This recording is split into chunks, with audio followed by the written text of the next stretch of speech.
सभी प्यारे साथियों को हमारा प्यार भरा नमस्कार। एरोमा केमिस्ट्री क्लासेस पर आपका बहुत बहुत स्वागत है। साथियों, टीजीटी का कल पेपर है। पहले तो मैं आपको ढेर सारी शुभकामनाएं देना चाहता हूं और आपको पूरी तरीके से अपना सपोर्ट देना चाहता हूं कि आप कॉन्फिडेंट रहिएगा, अपने पेशेंस को बनाए रखिएगा। पेपर अगर कठिन हो या सरल हो, पेशेंस नहीं खोना है, क्योंकि कठिन होगा तो मेरिट लो जाएगी और मेरिट लो जाएगी तो इसका मतलब है कि वो सभी के साथ होगा। सरल होगा तो मेरिट हाई जाएगी, वो भी सभी के साथ होगा। तो इसलिए ऐसा नहीं कि कठिन है तो आप ही के लिए होगा, सरल है तो आप ही के लिए होगा। मैं तो यही कहूंगा कि अपने कॉन्फिडेंस को बनाते हुए आप पेपर सॉल्व करिएगा। मेरा आशीर्वाद, मेरा प्यार आपके साथ है और मां सरस्वती की कृपा भी आपके साथ बनी रहेगी। Wish you all the best. और स्टार्ट करते हैं आज का ये छोटा सा सेशन। चलते चलते हम आपको कुछ बातें बताते चलें जिससे कि आपको कुछ बेनिफिट एग्जामिनेशन में दिखाई दे जाए। चलते हैं क्वेश्चन नंबर 1 की बात कर लेते हैं। क्वेश्चन 1 कह रहा है the compound in which carbon uses only sp3 hybridisation. बड़ा अच्छा क्वेश्चन है, बहुत इंपॉर्टेंट क्वेश्चन है कि कंपाउंड कौन सा है जो केवल sp3 हाइब्रिडाइजेशन वाला कार्बन प्रयोग करेगा। तो यहां जान करके आपको हैरानी होगी कि इस वाले कार्बन को अगर आप देखोगे तो यहां सिंगल बॉन्ड है ही नहीं, तो मतलब ये सवाल ही नहीं उठता। केवल 3 सिग्मा, जहां 4 सिग्मा आएंगे वहीं पर यहां पर भी 3 ही आएंगे, यहां पर भी। लेकिन यहां पर आप नोट करिए ये एल्कोहल है और यहां पर COH आएगा और इधर 3 बॉन्ड, तो यहां पर ही sp3 हाइब्रिडाइजेशन निकल कर आएगी। बहुत ही सुपर क्वेश्चन है, बहुत ही इंपॉर्टेंट क्वेश्चन है कि वो कंपाउंड कौन सा है जिसमें कार्बन sp3 हाइब्रिडाइज्ड ही है केवल, तो वो यही है। और बाकी ये वाले कार्बन भी चेक करोगे तो ये भी sp3 हाइब्रिडाइज्ड ही आएंगे। बहुत अच्छा क्वेश्चन, इंपॉर्टेंट, आप लगा लीजिए। ठीक, दूसरा ऑप्शन है the bond between carbon carbon atom. ठीक है, and carbon carbon, the bond between carbon carbon atom and the carbon carbon atom. ठीक, कार्बन कार्बन के बीच में, यहाँ पे carbon atom and carbon atom, ये पूरा सेंटेंस दो हिस्सों में divide, and in nitrogen carbon. ठीक है, तो क्वेश्चन समझिए क्या कह रहा है। दो जो बॉन्ड है वो कार्बन कार्बन के बीच में और कार्बन नाइट्रोजन के बीच में हाइब्रिडाइजेशन इन्वॉल्व कौन सी कर रहा है। तो कार्बन नाइट्रोजन के बीच में जो हाइब्रिडाइजेशन है, यहां पहले तो बॉन्ड एक बढ़ा लीजिए, तो अब यहां पर आएगी एक सिग्मा, ये एक तो sp आएगी, एक sp आएगी और इस वाले में sp2 आ जाएगी।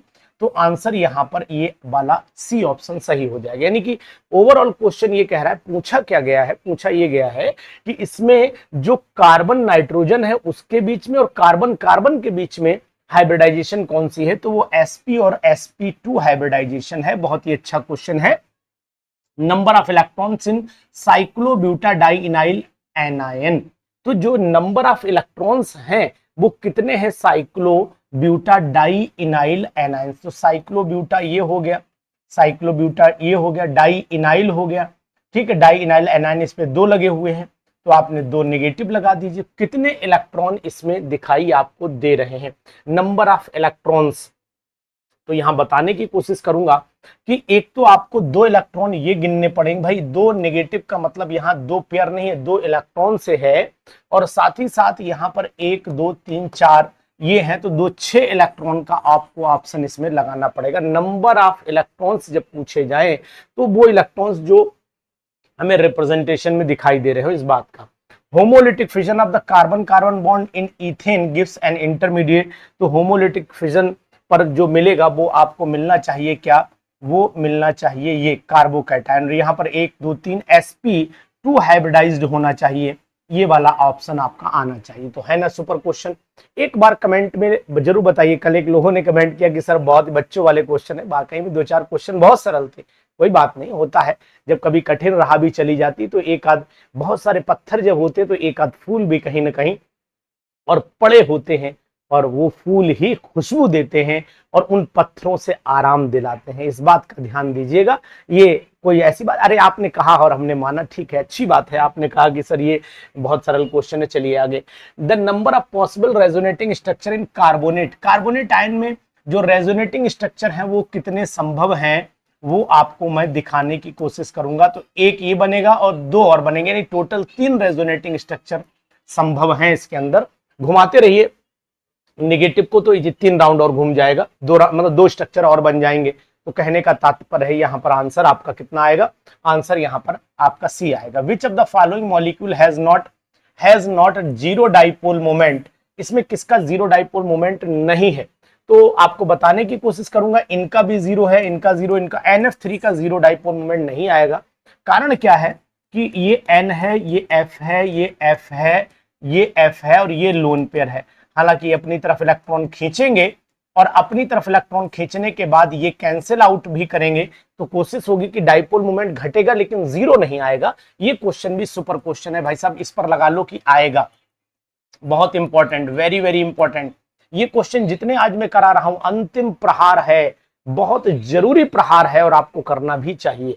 विच of the following molecule possess the highest dipole space moment, यानी कि डाइपोल मोमेंट ही पूछ रहा है, बाकी तो डाइपोल स्पेस मोमेंट पूछा, डाइपोल ही आप समझिए उस तरीके। यहां पर डाइपोल मोमेंट नहीं आएगा CHCl2 में और CH3Cl में। देखो यहां मैं आपको बताने की कोशिश करूंगा कि अगर मैं H यहां ले लेता हूं, Cl यहां, Cl यहां और Cl यहां, तो ये एक दूसरे को कैंसिल आउट कर देंगे और ये डायरेक्शनल चला जाएगा, यानी कि इसका डाइपोल मोमेंट मैक्सिमम आना चाहिए। फिर भी हम इनको देख लेते हैं। HCl2 है तो CHCl2 तो वैसे ही कंप्लीट नहीं है, ठीक है, CH है और यहाँ Cl है, यहाँ एक दूसरे कैंसिल नहीं, CH3Cl में भी नहीं पॉसिबल है। तो मैं आपको बताने की कोशिश करूंगा सबसे ज्यादा हाईएस्ट डाइपोल मोमेंट क्लोरोफॉर्म में आता है, CHCl3 में आता है। ध्यान दीजिएगा, इंपॉर्टेंट क्वेश्चन है, जबरदस्त क्वेश्चन है और आप आज हमारे साथ इन क्वेश्चंस को कर रहे हैं, तो मैं जरूर आपको सलाह दूंगा कि ऐसे क्वेश्चन आप जरूर करके जाइएगा। Which sentence is correct with respect to the bond enthalpy, ये भी आ सकता है, इंपॉर्टेंट है, जरूर पढ़ लीजिए। आज की मेरी सलाह आपको यही है कि जाते जाते ऐसे क्वेश्चंस भी देखते चले जाइएगा, ठीक है। Enthalpy, as bond order is more than bond dissociation enthalpy is less, नहीं भाई साहब ये राइट नहीं है, ये रॉन्ग है, फॉल्स स्टेटमेंट है। As atomic volume is more than bond enthalpy is more, नहीं भाई साहब ये भी फॉल्स स्टेटमेंट है। As bond enthalpy is more than stability of the molecule ion is less, ये भी फॉल्स स्टेटमेंट है, ठीक है। As number of the non bonding electrons and bonding then the bond enthalpy is less, as the number of non bonding electron pair on the bonded atom then the, ये सही है। देखिए as the bond order is more than the bond dissociation enthalpy is less, देखो अगर bond order मोर है तो bond dissociation enthalpy high होगी, जबकि करेक्ट पूछा है तो खत्म हो गया। एज एटॉमिक वॉल्यूम ज्यादा होगा बॉन्ड एंथैल्पी ऑटोमेटिकली घटती चली जाएगी। As bond enthalpy is more than the stability of molecule, more आनी चाहिए। डी वाला ऑप्शन हमारा बिल्कुल करेक्ट ऑप्शन है और बहुत ही अच्छा क्वेश्चन, सुपर क्वेश्चन है, इंपॉर्टेंट क्वेश्चन है साथियों, लगा लीजिए। अनुसर की ये क्लास आपके लिए वरदान साबित जरूर होगी चलते चलते। इसके बाद आ जाते हैं क्वेश्चन नंबर नेक्स्ट पर, बहुत ही अच्छा क्वेश्चन है। Which of the following statement is wrong, इसमें से कौन सा स्टेटमेंट रॉन्ग है। तो sp2 hybrid orbitals are formed from 2p atomic and 1s, बिल्कुल सही है। Hybridization is the mixing atomic orbitals prior to their combining into the molecular orbitals, सही है। D2p2 हाइब्रिडाइजेशन sp2 होना चाहिए, dsp2 होना चाहिए, D2 are at go one other ना, D2 sp3 hybrid orbitals are directed towards the corner of the regular tetrahedron, नहीं नहीं नहीं, ये ऑक्टाहेड्रन होना चाहिए, हालांकि यहाँ dsp2 होना चाहिए, थोड़ी मिसप्रिंटिंग है यहाँ पर, ठीक। ये रॉन्ग स्टेटमेंट, रॉन्ग पूछा है ना, हाँ रॉन्ग पूछा है। D2 sp3 hybrid orbitals are directed towards the corner of the regular tetrahedron, नहीं नहीं नहीं नहीं, ये ऑक्टाहेड्रन आना चाहिए यहाँ पर, यही हमारा फॉल्स स्टेटमेंट है। ये यहाँ पर थोड़ा मिसप्रिंट है, बाकी तो ये सही था। बहुत ही अच्छा क्वेश्चन साथियों ये भी है, आप देख लीजिए, मजेदार क्वेश्चन है ये भी आपका। ये क्वेश्चन उससे भी महासुपर हो गया। विच of the following ion has the maximum magnetic moment, तो मैक्सिमम तो फिलहाल तो इसमें Mn है, क्योंकि Mn में जो नंबर ऑफ अनपेयर्ड इलेक्ट्रॉन है, नंबर ऑफ अनपेयर्ड इलेक्ट्रॉन्स हैं वो 5 आने चाहिए, 5 आने चाहिए। तो इसका मतलब है जब maximum number of unpaired electron होंगे तो फिर डाइपोल मोमेंट भी यहाँ पर ज्यादा होगा। फार्मूला आपको पता है, mu is equal to n+2 Bohr magneton होता है। 5 2 7 5 35, यानी कि 6 36, 5.9 यहाँ पर आंसर आ जाएगा। बहुत ही जबरदस्त ये क्वेश्चन भी साहब बहुत अच्छा क्वेश्चन है, अगर आप मेरी बात को समझ पा रहे होंगे। The correct order of the dipole moment, dipole moment सबसे ज्यादा किसका होगा? तो सबसे ज्यादा डाइपोल मोमेंट वाटर, फिर अमोनिया, मीथेन, नहीं ऐसा नहीं है, वाटर अमोनिया ये होगा, ए वाला ऑप्शन होगा। क्योंकि वाटर का डाइपोल मोमेंट इसलिए ज्यादा होगा क्योंकि यहाँ पर देख रहे हैं ऑक्सीजन का जो पोलर करेक्टर यहाँ पर दो लोन पेयर भी हैं, तो खास बात ये भी है, और इधर ही पुलिंग हो रही है इलेक्ट्रॉन की। उसके बाद अमोनिया के इलेक्ट्रोनेगेटिव पावर की कम है, यहाँ कैंसिल आउट हो जा रहा है, बिल्कुल सही। ए स्टेटमेंट बिल्कुल 100% राइट है। बहुत ही जबरदस्त क्वेश्चन है, बहुत ही इंपॉर्टेंट क्वेश्चन है दोस्तों, आप इनको जरूर करके जाइए, एग्जामिनेशन में आपको भला होगा। The correct order of the oxygen atom with bond length is O2, H2O2 and O3 is. तो करेक्ट बॉन्ड ऑर्डर की अगर मैं बॉन्ड लेंथ की बात करता हूं तो बॉन्ड लेंथ सबसे, ये ऑक्सीजन डबल बॉन्ड है, यहां थोड़ा सा डिफरेंस आता है ये वाले बॉन्ड लेंथ में, और इसके बाद O3 में ये कंडीशन रहती है, आप जानते हो। तो बॉन्ड लेंथ जो है वो H2O2 की थोड़ी सी ज्यादा आएगी एज कंपेयर टू O2, और एज कंपेयर टू O2 की बॉन्ड लेंथ कम आएगी, O2 की बॉन्ड लेंथ कम आएगी, फिर H2O2 और फिर आपका O3 आना चाहिए। तो हम ऑप्शन देख लेते हैं, O2 की सबसे कम, फिर O3, फिर H2O2 की बॉन्ड लेंथ सबसे ज्यादा, यही आंसर आना चाहिए। सी ऑप्शन आप चेक कर लीजिएगा एक बार इस पर कमेंट आप जरूर करिएगा, इस पर मैं आपके कमेंट का इंतजार करूंगा कि बॉन्ड लेंथ का डिस्कशन आप इस पे जरूर करें। बहुत ही important, very very important question. Select the pKa value from the strongest, जिसका मोर पीकेए, अगर आंसर देखो मोर पीकेए और तो यह लेस एसिडिक हो जाएगा, लेस एसिडिक करेक्टर हो जाएगा। तो more pK, select the pK value of the strongest acid, strong acid की पीके वैल्यू जो है वो क्या होनी चाहिए? लेस एसिडिक है ना, स्ट्रॉन्ग पीके, लो पीके होना चाहिए, लो पीके ए होना चाहिए। तो यानी कि ए वैल्यू जो है ये पीके, सेलेक्ट द पीके वैल्यू, सबसे कम पीके तो ज्यादा एसिडिक, ज्यादा पीके कम एसिडिक। बहुत ही अच्छा क्वेश्चन, बहुत ही अच्छी ट्यूनिंग के साथ क्वेश्चन दिया गया है। और उसके बाद क्वेश्चन ये भी बहुत अच्छा है, which of the following vitamin is called anti pernicious. Vitamin B12 हो जाती है जो एनीमिया में काम आती है, विटामिन B12, बहुत ही सुपर क्वेश्चन ये भी है साथियों। तो आपने ये क्वेश्चंस लगाए हैं तो आपको जरूर लग रहा होगा कि सर ने जो क्वेश्चन आज कराए हैं वो अपने में अच्छे क्वेश्चंस हैं। The correct order of increasing radius of the element Si, Al, Na और P इज। तो देखो यहां the correct order of increasing radius of the element Si, Al, Na, increasing order of radius, radius की बात करते हैं तो सबसे ज्यादा रेडियस किसका होगा, चेक कर लेते हैं। चलिए देखो, हम पहले तो यहां देखें, सोडियम की बात करें तो सोडियम जो होगा आपको दिखेगा, सोडियम का रेडियस Na आ गया, Na के बाद आपका यहां पर Mg रहा होगा, Na के बाद Mg रहा होगा, Mg के बाद यहाँ Al रहा होगा, Al के बाद यहाँ पर आपका सिलिकॉन रहा होगा, और ये फास्फोरस। तो इधर से इधर चलते हैं तो एटॉमिक रेडियस आपका डिक्रीज करता है, तो सोडियम का सबसे ज्यादा हुआ, उसके बाद मैग्नीशियम है नहीं, एल्यूमिनियम है, उसके बाद सिलिकॉन और फास्फोरस, यानी कि बी वाला ऑप्शन आपका राइट ऑप्शन है, बिल्कुल 100%। बहुत ही अच्छा question, very very important question. Which of the following series of the element have nearly the same atomic radius, लगभग समान एटॉमिक रेडियस किसका माना जाता है? तो मैं आपको बताऊंगा, डी ब्लॉक के ये जो एलिमेंट हैं, आयरन, कोबाल्ट, निकल, कॉपर, इनके एटॉमिक रेडियस नियरली निकल होते हैं, जो 3D सीरीज होती है। In which of the following pair of is the second atom larger than the first, कौन सा second atom? In which of the following pair is the second atom larger than the first, second atom large, तो यहां पर Br large है, यहां phosphorus large है, calcium, strontium. In which of the following pairs is the second atom larger than the first, ठीक है। तो यहां पर तो आपका मैग्नीशियम सोडियम से छोटा है, नाइट्रोजन ये बिल्कुल सही है, ये कैल्शियम छोटा है स्ट्रोंसियम से, स्ट्रोंसियम बड़ा है, Br बड़ा है। तो केवल ये ऐसा ही ऑप्शन मिल रहा है जहां थोड़ा सा क्वेश्चन में मिसप्रिंटिंग लग रही है। देखो यहाँ Br, यहाँ सब में बड़ा ही बड़ा बनाया गया है, देखो पहला फर्स्ट वाला बड़ा, फर्स्ट वाला बड़ा, यहाँ भी फर्स्ट, लेकिन फर्स्ट वाला छोटा है, तो डी ऑप्शन जाना चाहिए मेरे हिसाब से थोड़ा सा। In which of the following pairs is the second atom larger than the first, ओ हो, यानी पूछा सेकंड एटम तो वो डी वाला ऑप्शन होगा, क्योंकि बाकी सब में सेकंड वाला छोटा, ये छोटा, ये छोटा, ये छोटा, लेकिन पी बड़ा है सोडियम से, तो सेकंड वाला ऑप्शन हमारा बिल्कुल राइट होगा। बड़ा अच्छा क्वेश्चन का ट्यूनिंग दिया इसमें यार, मैं इस क्वेश्चन को very very very good question दूंगा और वेरी इंपॉर्टेंट दूंगा। मजा आ गया भाई सब क्वेश्चन देख करके, है ना जनाब। चलिए ये क्वेश्चंस मैं बड़ा ढूंढ करके आपके लिए लेकर के आया हूं और आप जरूर इनको सराहिएगा, कमेंट जरूर करिएगा।